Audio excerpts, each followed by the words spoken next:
Hello mga ka-fingers, good morning, good morning. Nandito ako sa labas ng bahay namin. Ang tawag dito ay camp. Camp daw. Parang kampo. Di naman kayo mga sundalo. NP ituloy pwede pa. Tingnan mo guys. Ganto. Tingnan mo naman ang lalaki ng solar nila, no? Lahat ng bahay ganto. Naiikutan kami ng bundok. Kaya naman sobrang lamig.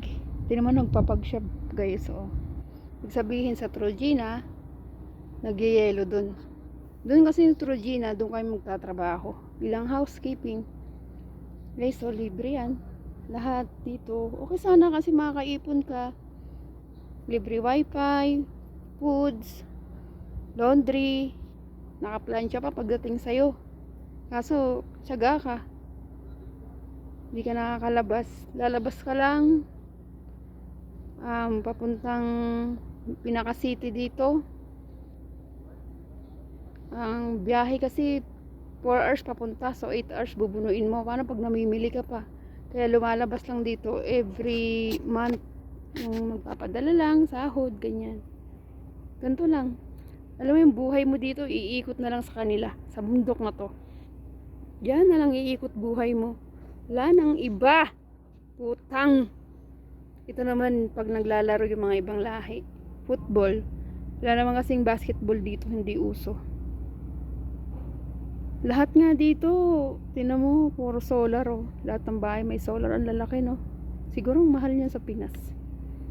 Tapos yung mga aircon namin dito, lahat ng appliances, ang nagpapagana dito ay gasolina. Palibasa, mayaman sila sa gasolina eh. Kulong ka lang dito, so 1 taon pa ako dito. So 1 taon pa ang bubunuin ko. Diyos ko Lord. Boring. Di gaya dun sa unang trabaho namin. Wala na kasing project, kaya napunta na kami dito. Kaso kailangan sumunod eh. Kasi kung di kami sumunod, mag-i-stay lang kami dun, wala naman sahod. Dito, wala pa naman kaming trabaho. Pero tuloy-tuloy ang sahod. Yun ang kagandahan pag nasa ibang bansa ka. Di gaya sa Pinas, kailangan mo magtrabaho.